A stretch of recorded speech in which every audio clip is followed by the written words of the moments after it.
doing another draft recap late at night in the US, lunchtime in Australia. This is a lovely time to be recording. I don't normally get to record at this time, so I'm going to enjoy it. Dan Titus on with me today to break down, the draft. We'll explain why we're not going to look at his team too closely. It's time for Balls Deep. I'm the type to get shit done. You the type to observe.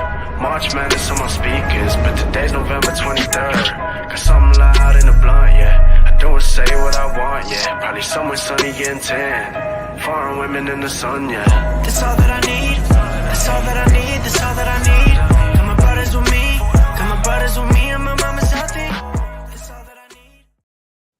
Well, welcome to the Balls Deep podcast, brought to you by Fantasy Basketball International. I'm your host, Adam King, at AdamKing91 on Twitter. With me today, as I mentioned, Dan Titus, squeezing me in late on a Sunday evening.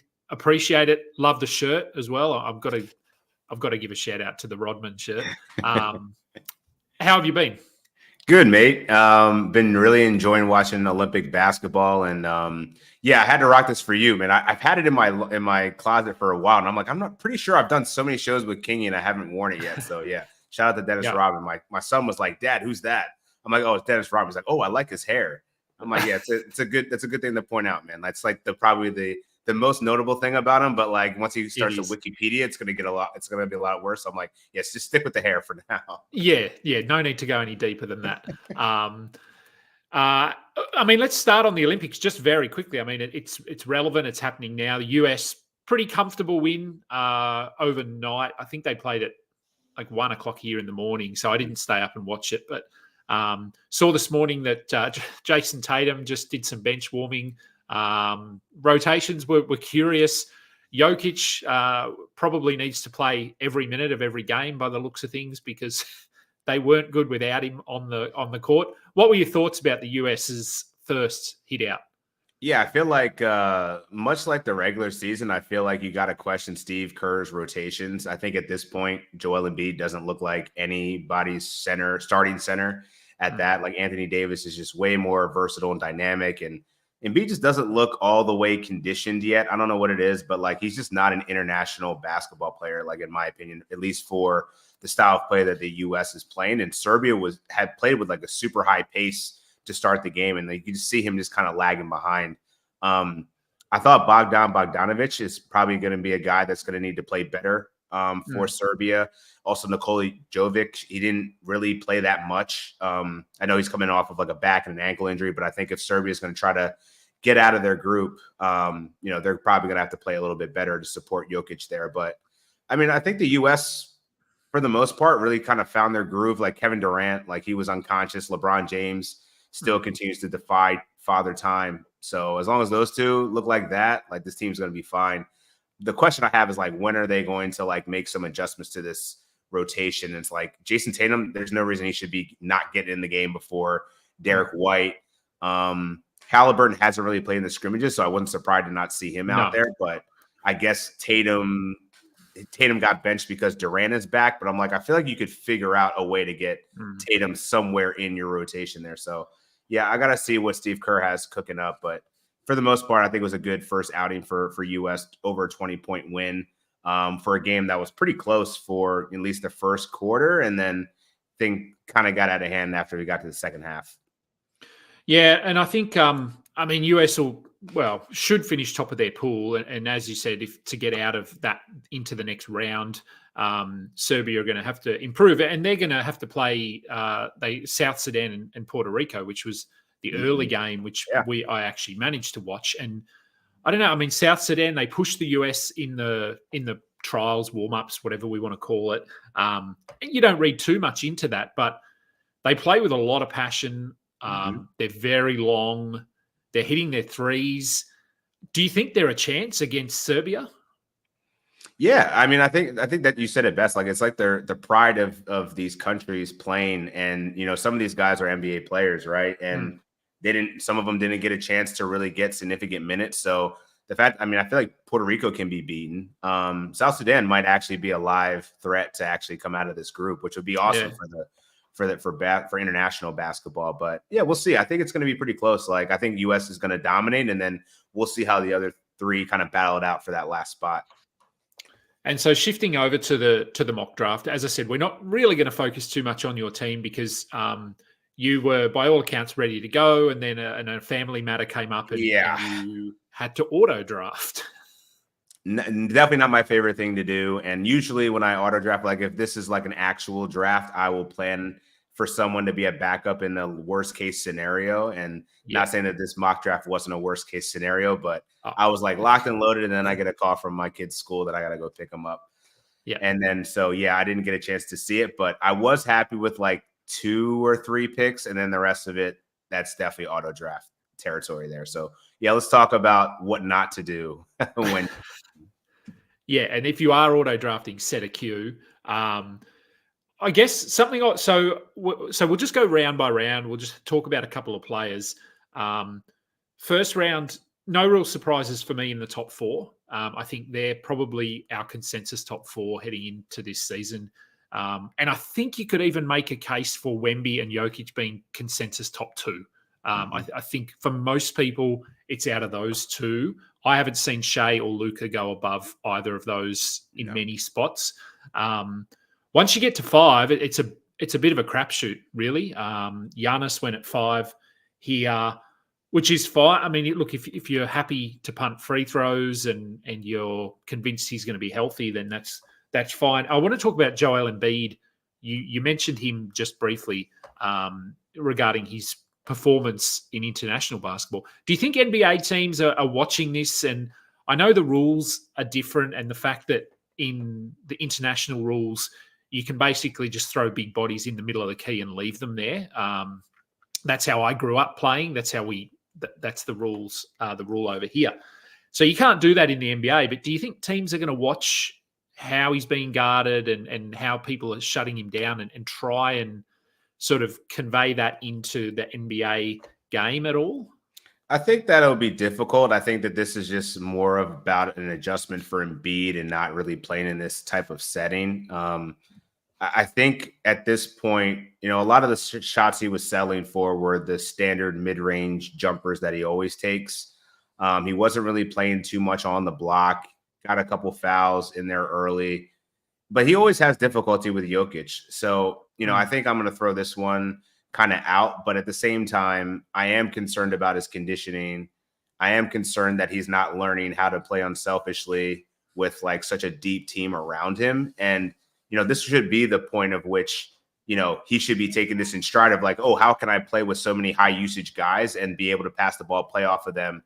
Because the Sixers are so dependent on him that when he's off the court, it's almost like they don't know how to operate.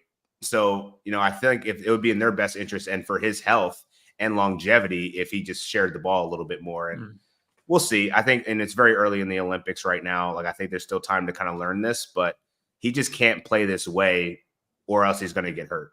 And that's why he's sliding to number 8 in this draft. I posed the question whether he was considered to be top 5. I don't think that he is. I think he's going to continue to go in that 5 to 10 range. I'd be hard pressed to think he's going to go out of the first round outside of dynasty drafts, but I think it's fair to push him down just because that injury risk is so high. And so was he one of the guys on your list? You said you had a list of some names, but was Embiid on that list? Yeah, he was number 8. Yeah. I thought that 8 was probably a good spot to get him. I noticed that Anthony Davis went right before him, which I thought was interesting because he obviously had an injury history, but with the way that the CBA is now, maybe we'll see him gut out more of those questionable injuries that normally he probably would have sat. Now he's going to give it a go. That window is closing in LA. So I think actually Anthony Davis is a really good mid-round pick. He's a guy that can give you top 5 upside. The other one that I kind of keyed on was Kyrie Irving at number 11. I thought that was number 10. I thought that was pretty interesting because while I get it, I'm surprised that no one took Anthony Edwards in the first round, just based off of where his career is going. He's been a consistent top 40 guy that clearly I think he's ascending to be better than that. Just has to really tighten up some of the efficiency numbers and potentially get to that scoring jump. But I think he can get to 30 points a game. So I was surprised that Kyrie was sitting there before Trae Young. I like Trae Young more than Kyrie Irving this year, obviously with DeJounte Murray out of Atlanta. So, yeah, I thought the back end of the round, especially with Kyrie Irving going before Steph Curry and Trae Young, I thought was pretty interesting. Yeah, I think once we get into that back end of the first round, there's probably going to be a few names because, I mean, if you go through the second round here and Edwards, who you just mentioned, Donovan Mitchell, Kevin Durant, Barnes, potentially Barnes. I mean, Sabonis went late. We were going to these talk. Guys they're borderline first rounders. So I think picking. I mean, it's early, but I would say I'd want to be picking sort of top 3 or 4. I think any of those 4 are really good. I'd actually like to be picking around 10 or 11, I think, this year, because you look at sort of 5 through 10 and you've got Giannis, Halliburton, who I don't know, he was really good last year. Injuries, Anthony Davis, really good again, but injuries. Embiid, very good, but injuries. Tatum is sort of really safe, but doesn't have that top 5 upside, I don't think. So you get past those guys, you're sort of forced to take one of them in that 5 to 10 range. But then once you get to 10, 11, 12, as you said, you could make a case for about 8 or 9 players there, and you can probably get 2 of them. So, So, and Curry at 12, what are your thoughts on Curry? I mean, I don't think much has really changed from last year. So, to get him at 12, like I actually feel like I kind of put him and Damian Lillard in that same territory of like still very good category winning upside in terms of threes, free throw percentage, points. But outside of that, you're not really going to get that much else out of them. So like I put them more in that second round territory. I mean, I'd be fine if you took them, if that's how you want to start your build, but I would probably take a more high assist upside guy there, like a Trae Young. I mean, even Donovan Mitchell is kind of interesting. Like I kind of put him as I think he might be better than Steph Curry in fantasy right now, just based on the team trajectory. Yeah, I feel like Curry might be on the downslide of his career now. So take him as first round 12th pick. I don't hate it, but I could also see you passing on him for somebody else. Yeah. Into the second round, you took Kawhi Leonard, and you mentioned to me off air that that's a little bit too high for you, which I think that's fair based on his injury history. Who are the guys you wanted to touch on in the second round? Yeah, I thought that Tyrese Maxey going 2-11. I think that's a bit of an overreaction with Paul George coming in here, especially knowing that Joel Embiid is probably going to miss upwards of 20 games. I just think I think Tyrese Maxey should probably be a mid-second round pick versus late. So I think that was extremely good value there that Noah got at 2-11. Devin Booker, I think they have him as a mid-round guy. I think he could also be pushed more to that, earlier side of that second round, especially with Bradley Beal and his health concerns. Tyus Jones coming in there as a point guard doesn't really turn me off of Devin Booker. Just good ratios. He's going to have a high assist rate. Saw more defensively from him. Like I think he's a solid player. So I would probably bump in up into that area where probably Brunson. I'd probably pick him before Brunson. Probably a couple picks before, but not too aggressively. And then the other one was Kawhi Leonard. Yeah, I don't like him as a second round pick. Like, yeah, he can provide first round upside, but it's going to be a pain in the ass. And I think you already got like a view of what could be the norm going forward now that USA sent him home and he's having to recover. Lawrence Frank says he's fine, but I don't know. I probably feel more safe taking James Harden in the third than I would Kawhi Leonard there. And then just quickly, Chet Holmgren, who went at whatever pick that is, 5th pick of the second round, so 17.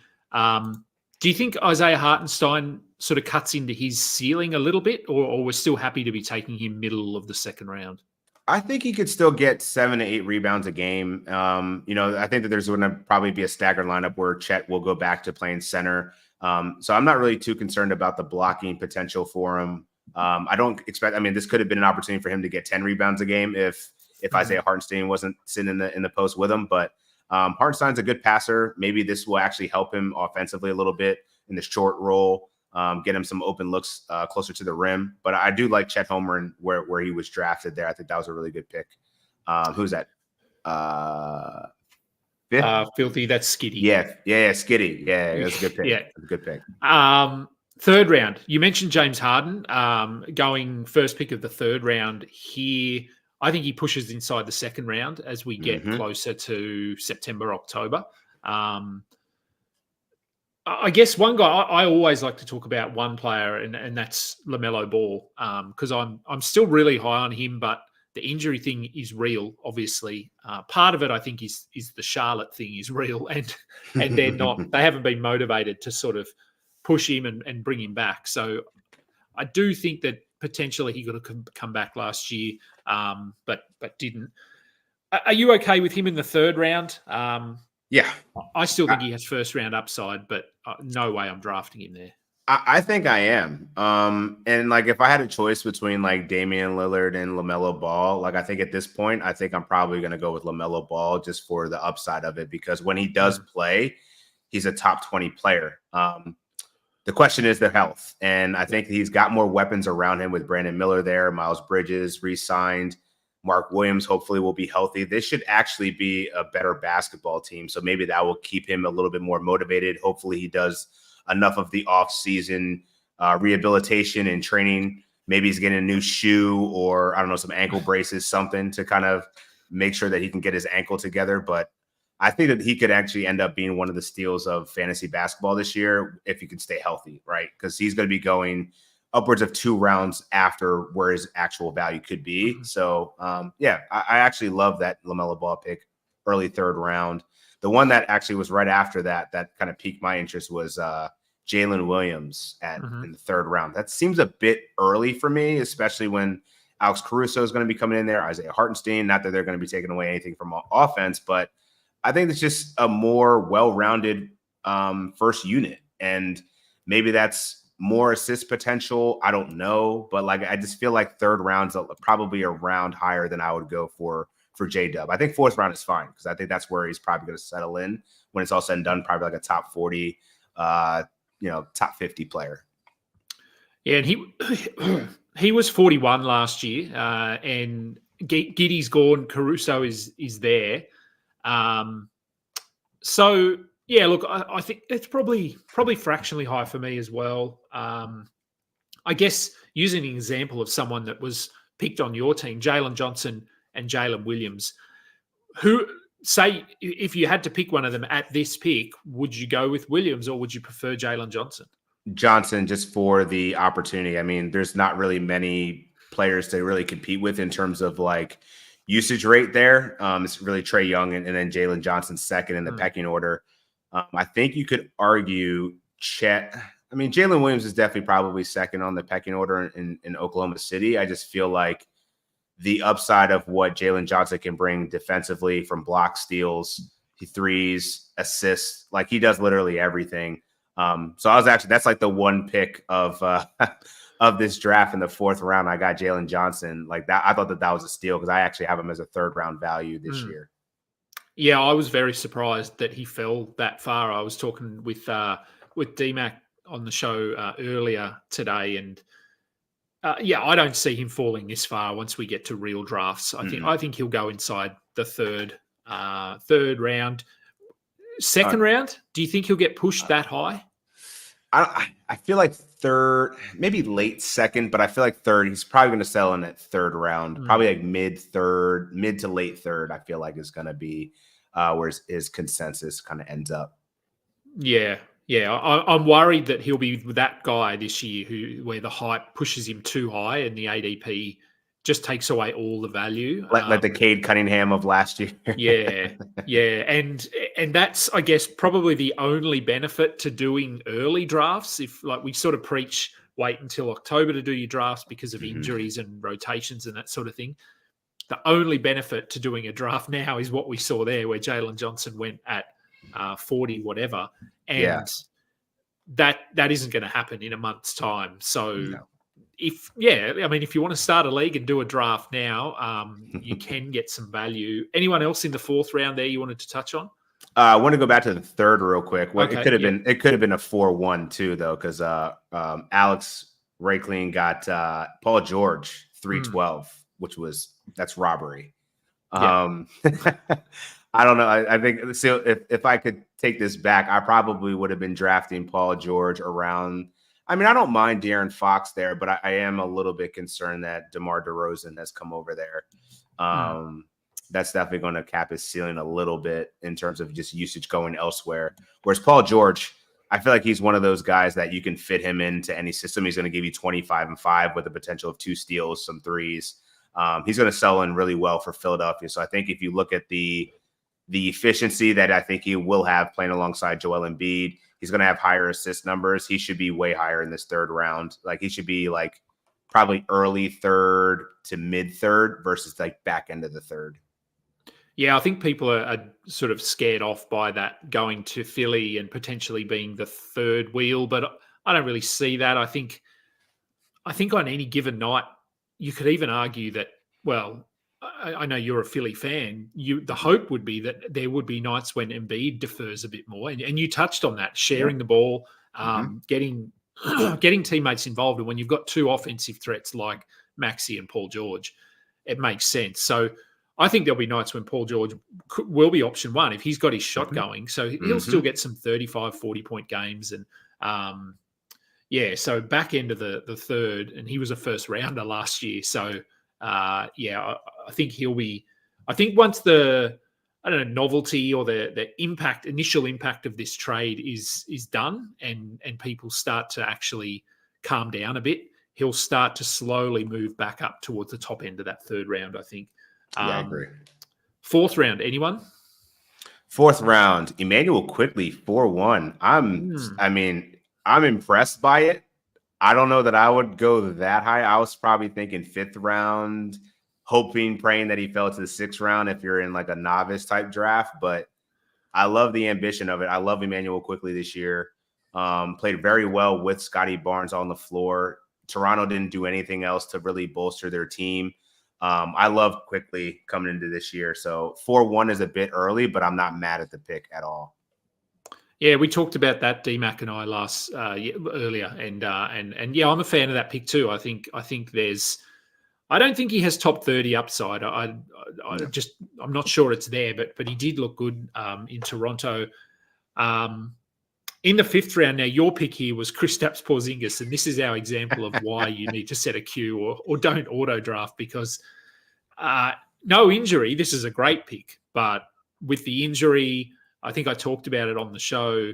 He's probably not going to play till December at the earliest, but I would say it would be late December. Maybe it'll be a Christmas Day debut or something like that they'll aim for, but they're going to manage him. They've still got Al Horford there. They've got Xavier Tillman.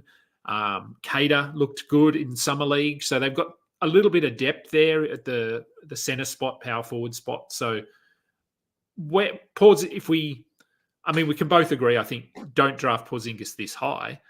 Where would you be comfortable drafting him this season? He would be a draft and stash. So you're talking about, rounds like probably 8 to probably 8 and out. 8 would probably be on the aggressive side. If he fell to 10, I would probably take him because the 10th round, not enamored with a lot of the guys there. Like those are really that when I start to try to be like, all right, who's the guy that's going to be like my sleeper, my high upside, willing to drop, type of guy. So I feel like that's probably better. And I saw that Al Horford went in round 10, which I think is like a great insurance policy. Like if you can get Al Horford in round 10 as that contingency as a holdover for Kristaps Porzingis, like that's perfect. Especially for a late round big too.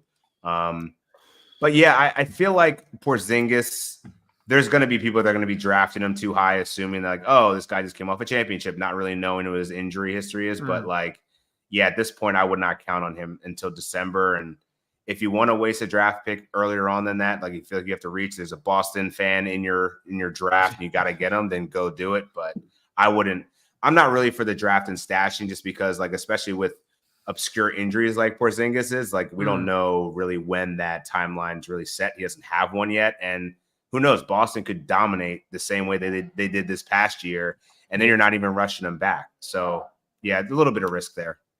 Yeah, I think that's sort of the underlying concern. The injury is obvious, but then there's that injury history and the fact that Boston don't even need him. So no, it's not like he's a new player and they need to get him used to the rotations and those around him. Like, they could just slot him back in January and play him every second game for 20 minutes and he'll be fine. Right. So I pulled up his numbers because I just wrote his player outlook over on RotoWire, and sort of I had to sort of gauge and suggest where you might want to look at drafting him. And I think I compared it to, so I look back at his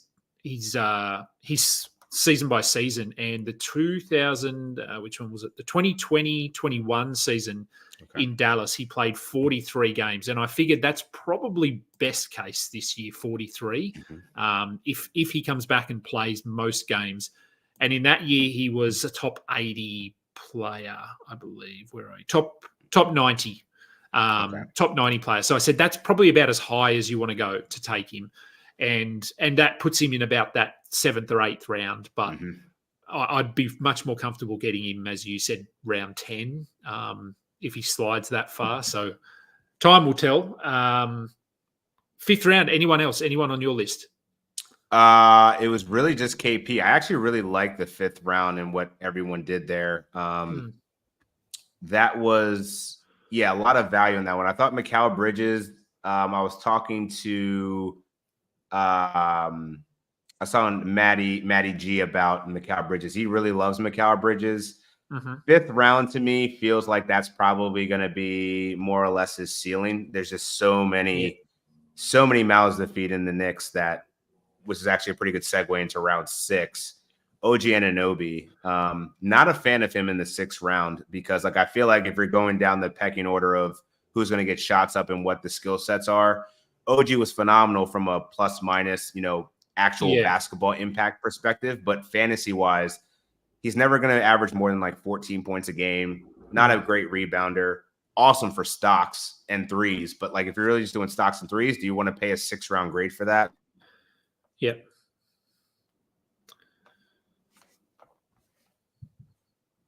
You've dropped. Sorry, cut off there. Okay, no, you're right. Completely agree. So yeah, I don't know if I'd pay. Yeah, no, I do. And Randall's got to come back. So is he the 4th option on offense, or and as you said, threes, steals, blocks. Get Alex Caruso in the 10th round. That's what he's going to do. Exactly. So, 100%. Great comparison. I agree with Mikal Bridges too. I think it's probably his ceiling there is top 50, top 60. So he's safe enough, but not a lot of upside. So 7th round, you touched on Anunoby there. Someone I'm curious to get your thoughts on is Josh Giddey. He went in the 7th round, 6th round, 5th pick of the 6th round. What do you think for him? Because he's never been a top 100 player.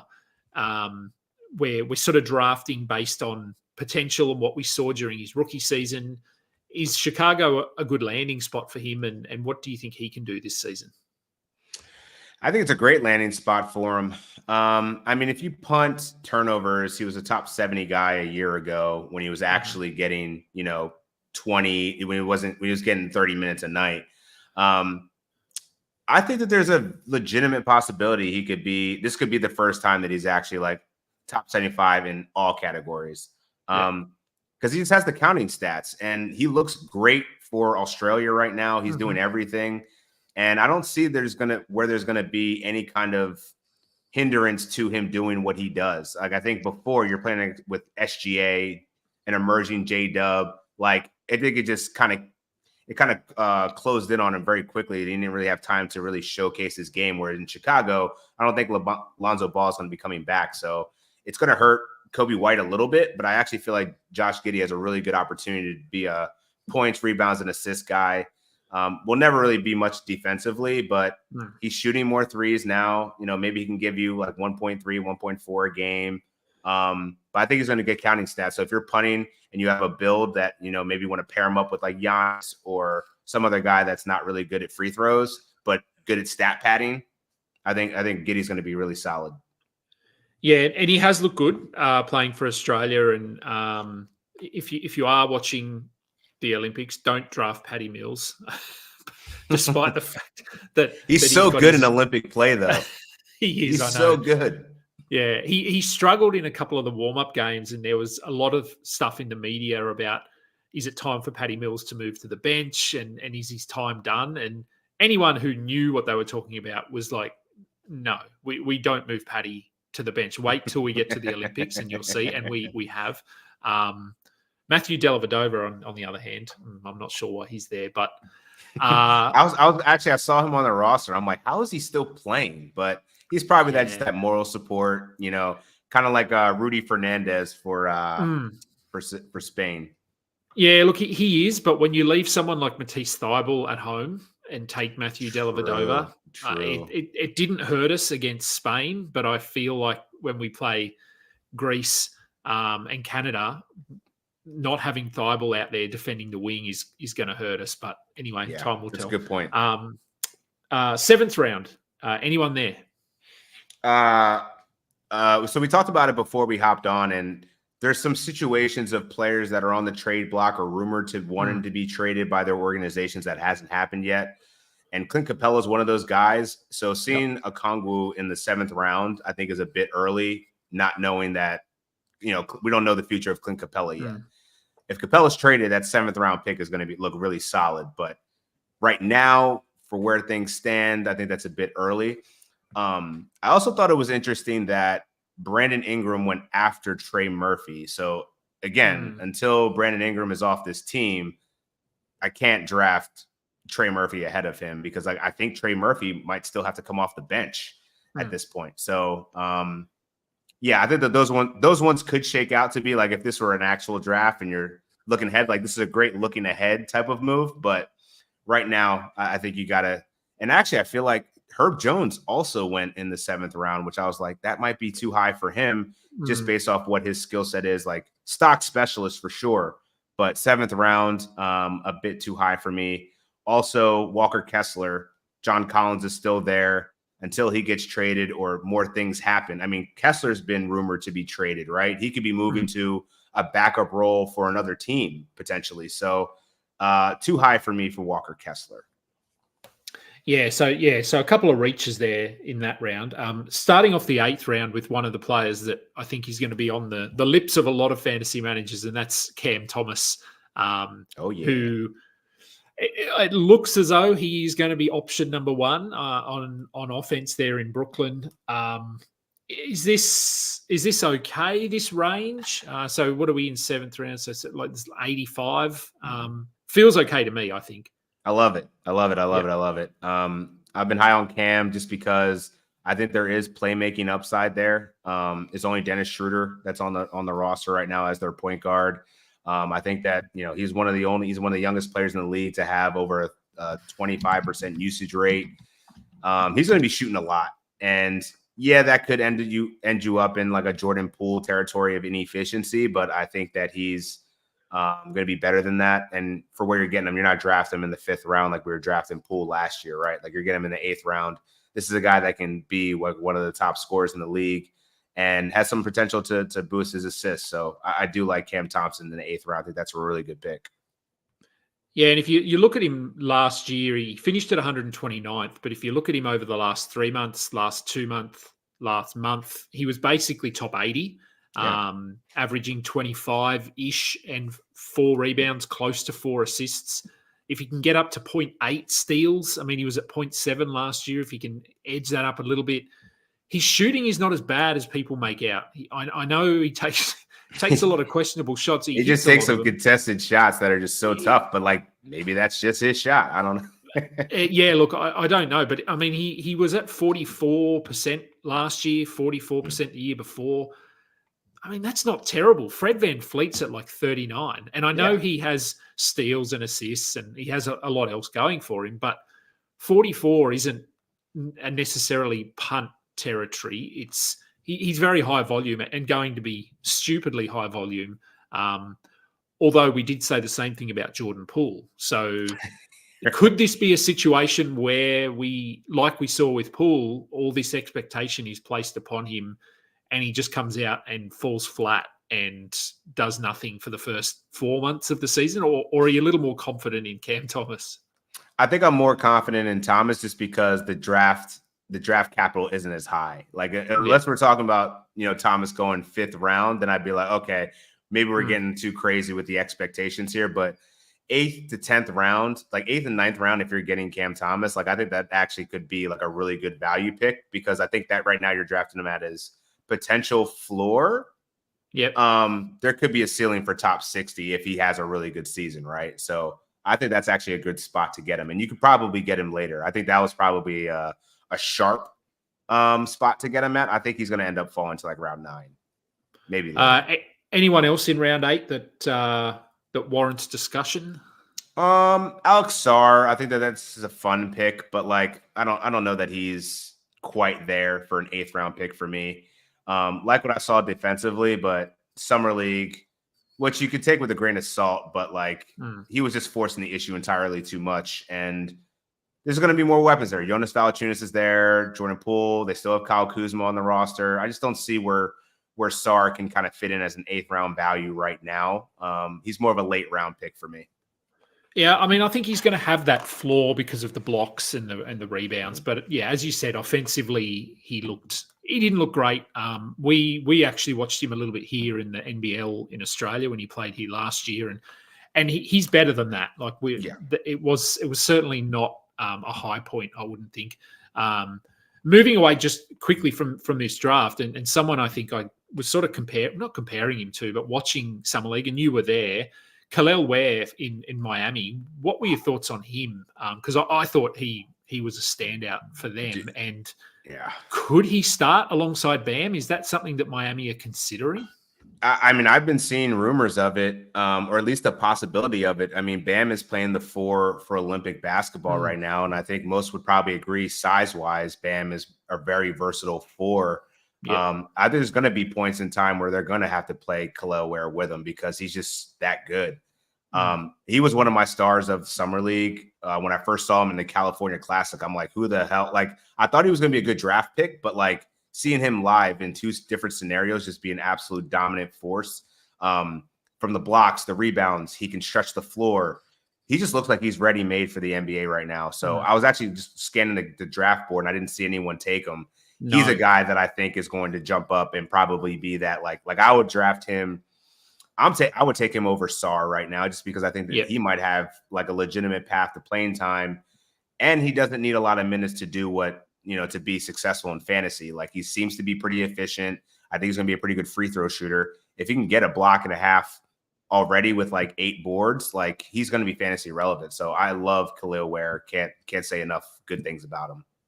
And we have moved off the draft just briefly, but if you were given the option of, I mean, you've already said you'd take him over Sarr, but if you also had Klingon, Edie, so these other bigs that sort of went relatively high in the draft, would Ware be the preferred option out of all of those guys at the moment? I think Edie is an interesting one. I don't know that I'm ready for Klingon yet because I think he's going to still be playing behind DeAndre Ayton, at least for now. But Edie could start from jump. And I think he's another one of those guys that, he could be reminiscent of Walker Kessler in his rookie year when he only saw 20 minutes, but he could average low key like a double-double, and he's going to give you those stocks. So I really like Zach Edey because of just his size, playing with John Morant and Desmond Bane being fully healthy. He's going to make it easier for Jaren Jackson Jr. to get better shots around the rim. And potentially, I think Raph, we were talking about on the show, he was saying that he's actually going to open up Jaren Jackson to be more of that free safety, block party. Like, so this could actually help. Edey helps a lot of different facets of this from an NBA perspective, like an actual game perspective, that I feel like it's going to, the fallout from that is just going to be a really good fantasy player because I think he's going to get a lot of offensive rebounds. If he can get 3-4 offensive rebounds like he showed in the short time that he's played in Summer League, like, I don't know, foul trouble aside, I think he's going to have those moments where he's just going to be, played off the court. But I think Zach Edey is going to actually be a pretty efficient basketball player, which is all you need for category leagues, right? You don't need him to play 30 minutes. You only need him to play 20, get some rebounds, get some stocks. He should be solid. Yeah, and I agree. I actually think him being there helps Triple J this year. I mean, we saw last year was a bit of a letdown. They had all the injuries, but he was doing a lot more than he should be doing on the offensive end. He wasn't as locked in defensively. But the year before, when Steven Adams was there, that's when he was that borderline first-round player. Not sure he gets back to that, but people are going to be a little bit soured. And he went, where did he go? He went second round in this one, which I think that's probably around where he went last year. Which I don't know, is that a little early? Possibly, but if you're banking on him to get those stocks again, that's a good pick. Yeah, I wouldn't be surprised to see him fall to the third round in some drafts. If you look at those names like Harden, LaMelo Ball, De'Aaron Fox, LeBron, Şengün, he's got a bit of hype as well. Those guys could theoretically go ahead of Jaren Jackson. So, no, I do like him for this season. On to the 9th round, just quickly scanning it, and someone I want to – a couple of guys here, but Isaiah Hartenstein, who we touched on very briefly earlier in the show.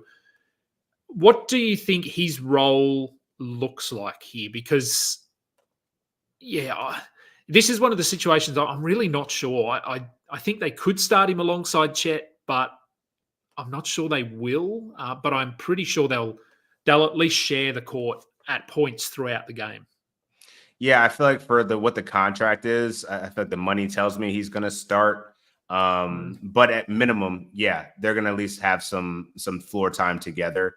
I think his role will probably be much of what we saw in New York is like, we don't need you to have the ball in your hands that much. We're just going to utilize you in the short role, be an active offensive rebounder off the glass. Like I've been calling for the two things I was calling for all last season for the Thunder was trade for Isaiah Hartenstein and trade Josh Giddey. Sign Isaiah Hartenstein and trade Josh Giddey, and they did both of those things. They just needed another front court presence, and I think he's the type of guy that he doesn't need a lot of usage to be effective, right? Like he's going to be rebounding, he's good defensively, and he's actually a sneaky assist guy. So I think he's actually going to be pretty solid. And I like, where did they get him in the 9th round? I think that's actually a pretty good draft pick for Isaiah Hartenstein, even if he's not starting. He's going to play 25 minutes, so. Yeah, and I think if you look last season, he was the 75th ranked player in 25 minutes a game. 8 points, 8 rebounds, over a steal, over a block, efficient. Doesn't kill you from the free throw line, but and as you said, 2.5 assists. But I wouldn't be surprised if he got up to 3.5 assists. With 8 and 8 with a steal and a block, 3 assists, efficient. He's probably top 80 again. So getting him here feels pretty safe. The other guy I was curious about is Derek Lively. Is he going to start? Like I thought he looked really good in the playoffs, and he's obviously the future center for Dallas. Do you think he opens or starts on opening night ahead of Daniel Gafford? It's a great question because I thought it was interesting that Gafford went before Lively, but in the same round. So I think that this one's just probably a matter of opinion. I think Jason Kidd's going to roll with the young guy and Derek Lively. I mean, I guess they're both young. Gafford's stupid young, even though it feels like he's been in the league forever. But I think Lively just gives them a little bit more. I would draft Lively before Gafford. I'm not mad at where they both drafted him. I think 9th round is fine. But just know that they're going to cannibalize each other here and there. Like, I don't think there's a place where they're both going to get – one guy's going to get 30 minutes and the other guy's not going to play. Like, I think this is going to be an active timeshare that works well for them. They do different things, but they're both great finishers at the rim. So I think there's going to be a place for both of them in fantasy. And I would bank on Lively being the starter, at least in this start of the season, just based off of the way the playoffs went. Yeah. And anyone on your list in the 9th round there? Yeah, I think Jalen Suggs is really interesting. I think he's a person that's going very late that could outperform his ADP, mainly because the Orlando Magic didn't do anything to really bolster their backcourt when Markelle Fultz left. Cole Anthony's still there, sure. Anthony Black looked more like a forward than he did a guard in Summer League. So I think right now the presumed starting point guard is Jalen Suggs. And if he can up his assists with that defensive upside that he brings, and his improved 3-point shooting. He shot like almost 40%. I think he might have shot. He has like high 30s, low 40s. There's a legitimately good chance that he could actually be one of those most improved player watch list type of guys that, I think he could wind up being like a 6th round value, 7th round value when it's all said and done. So I really like that pick of Jalen Suggs in the 9th. Yeah, he was 100th last season, and you're right. If you go back to his rookie season, which small sample size, 48 games, but he averaged 4.5 assists during that season. So he was only at 2.7. So if he's starting at point guard, he has upside there to get to 5 assists if he's handling the ball. And that actually helps him because he's then not being forced to shoot as much. And that's sort of been the element of his game that has dragged his value down, is his efficiency. Right. So if he's handling the ball a bit more and coming off pick and rolls, things like that, I think he was someone I was sort of pretty high on, and then he was just a bit of a letdown. He had some injuries, but I managed to still get him last season. And finally, and defensively, he's a lockdown defender. Like he's one of the best wing defenders, guard wing defenders out there. If we look at, I guess we'll just look at rounds 10, 11, and 12 as a group, because once you get to this point in the draft, 100 past 120, it's really, you could make a case for any of these guys going at 120. What are some names there that you want to talk about? Oh, I know no one likes RJ Barrett, but I don't know, man. I feel like he turned the corner when he went to Toronto. Like his free throw percentage, I still can't figure out how he was so bad at free throws, but like so efficient from the field. He shot like 56% from the field when he went to Toronto. Will he shoot that? No.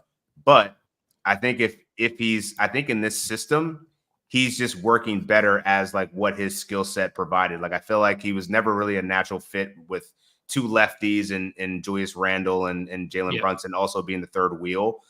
He's the second option in Toronto. So I think he's actually, if he can maintain that shooting, that field goal percentage, he's actually going to surprise people. And I think he could probably outkick his coverage as, he's probably going to go like 10th to 12th round. That's usually where he went, and he's never really been a good, efficient fantasy player, but I think he could actually be one in Toronto. The other one, Brandon Pajemski, I think that's actually a really good spot to get him in the 10th round, just considering he's going to be the starting shooting guard. We see what he can do. He's one of the best He's one of the best guard rebounders in the league.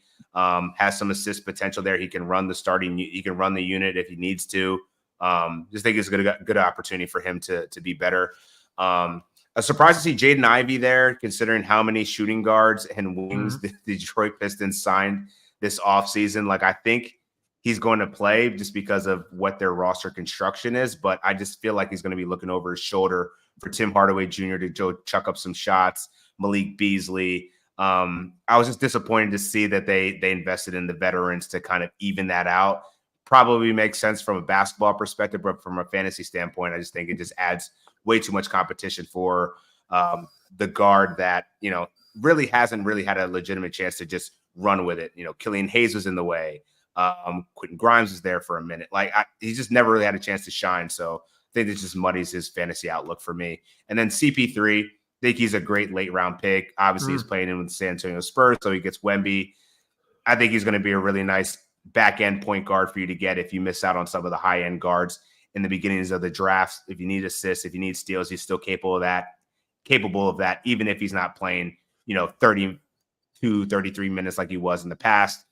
Stephon Castle is probably going to come on at some point, but that isn't going to happen in the beginning of the season. So I do like CP3 as a late round guard if you don't have one. I think Paul this year will be a little bit like Conley was last year. So Mike Conley was someone you could get in the 11th round, and he ended up a top 70, top 80 player. Just very solid, won't do anything outlandish or probably the health is a bit of a worry there, given that, and he's playing for a team that isn't trying to make the NBA Finals like the Timberwolves were. But I still think Chris Paul will be really good. Yeah, look, I'm not down on Barrett. As you said, I think people say, he's inefficient, but he was over 50% from the field last year. You said he was 56% in Toronto, but for the season, he was over 50%. I still like to think his free throws, he can figure it out because he's not a bad shooter. He's not. No. He shouldn't be shooting. He's a bit like Luka. It makes no sense why these guys can't hit 80% from the free throw line with the amount of training and repetition that they do. But I don't know. Who am I to say anything? And I guess so. Two names I want to close off with. One is Ben Simmons. So he went. Oh gosh! We have to talk about Ben Simmons. I had a boomer to talk about, but it was not him. Oh. There will be another boomer. Don't worry. Ben Simmons went in the 12th round, 5th pick. We've seen the videos. He's healthy. He's hitting threes that we see every year. Would you even consider drafting him? No, not. I mean, unless I'm not gonna say no. I can't say no. If we get a report in training camp, he's like recommitted to basketball and he's fully healthy with no more back nerve issues. Yeah. Last pick of the last couple rounds, short. But anytime before that, no. I just can't rely on. I just don't feel like he just doesn't come off as a guy that really cares about basketball right now. The sizzle reels right before training camp in summer, like we're just used to it. We've seen this movie before. It doesn't sound to me like Brooklyn. They're definitely not going to be winning. Him not being in a winning environment doesn't sound like it's going to mesh well. I wouldn't be surprised if they figured something out, whether it be waiving him, eating the contract, because I think he's in his last year, $40-something million. Like they're probably going to be like, all right, we'll pay you, just sit on the bench and just like don't do anything. And then the last guy I want to talk about is potentially the Australian player that you thought I was going to mention, and that's Dyson Daniels. There it is. There it is. So he goes basically with the last pick of the draft. I think, well, the way I'm trending, I'm probably planting my flag in Dyson Daniels this offseason because I'm not mad at it. I really like the scene. He flashed little bits in New Orleans last year when he did move into the starting point guard role at a point early in the season. Might have been when McCollum had that injury. I can't remember exactly what it was, but he played well. He's starting for the Boomers. Defensively, no issues at all. He looks great on that end of the floor. But I think there's some facilitation upside, which, I mean, playing alongside Trae Young, he's not going to get a lot of opportunity to do that. But he's hit some threes. Like, he's looking confident with his shot. He has the ability to get to the ball. Athletically, some of the offensive rebounds, both he and Josh Green have been getting, they come from nowhere and just flying. And that's being young. But I don't know. I like Daniels for this year. Do you think we're drafting him, and how high would we draft him? I mean, he was on my list of like people to watch in the Olympics that could raise their draft stock, because the thing I was looking for is, like, as you said, we've already seen what he can do defensively. It's about the offense. Like, can he learn how to shoot? Can he be a reliable 3-point shooter? And so far, it's looked really good. Like, he's confident in his jumper. I love what he can do from a rebounding. Like, he's a stat stuffer. Like, as you said, when he was filling in for McCollum when he had his issue earlier last season, he was fantasy viable. Everyone was picking him up. He was a waiver wire gem for a while because he was stat stuffing, especially with the rebounds, the assists, and the stocks. So if he can improve and get to, like, somewhere around 13, 14 points a game as a starting shooting guard and potentially give you a 3 a game, like, he's fantasy viable. So right now I'd probably put him into this like back end, last couple of rounds type of flyer. But if he continues to play this well in the Olympics and he goes into training camp as the presumed starting shooting guard, he's going to move up higher than that. Yeah. No, I'm really excited to see what he can do. And I was on a flight back from in Australia, back from Melbourne to Canberra for work or something. I can't remember what it was. And I was actually on the same plane as his brother, who plays here. So Dash Daniels is his brother. Oh, snap. And he looks good too. So just tuck that name away. He's still very young, but he's playing here at the Institute of Sport, sort of playing for I think the Center of Excellence team or NBA Academy, that sort of thing. Like, he's in that sort of phase of his development. So in a few years, someone potentially to watch out for is Dash Daniels as well. So there you go. Love that name, Dash Daniels. It is a good name. Yeah, it is a good name. All right, I've kept you long enough. Where can people find you? What have you got well, you told me off air that you've been busy unexpectedly. What's going on over at Yahoo? Yeah, we're so Yahoo's going to be launching their fantasy game a little bit earlier this year. So look out if you guys are looking to do some early mock drafting. I'll definitely have get in some rooms and have some mock drafts. And Kingy, you can join me as well.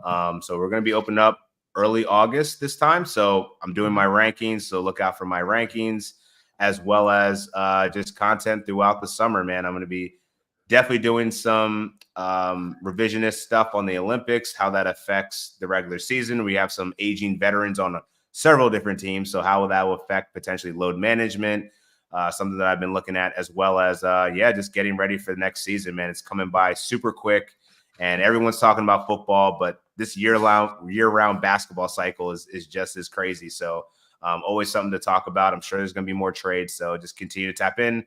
Find me on Twitter at Dan Titus and on Yahoo Fantasy app. Sounds good. Yep, check Dan out, all of his work over at Yahoo, and get ready for those Yahoo leagues to open up nice and early. If you're watching along, give us a thumbs up, like, and subscribe. We would really appreciate that. We have already started our drafts, our draft-only leagues on Fantrax. So head over to Discord. I'm pretty sure the link is in my bio, or you can find B-Dub at Hidden Upside on Twitter. He runs all of that stuff. I just promote it for him. So hit him up if you wanted to join a league. And yeah, I'll be back. I'm probably going to get a few more guys on to break down their teams and talk about this draft. So I will be back very soon. Until next time, catch up. You just listened to another episode from the Fantasy Basketball International Podcast Network. Thanks for joining us. And for more information about joining our community, please check out our website at fbibasketball.com.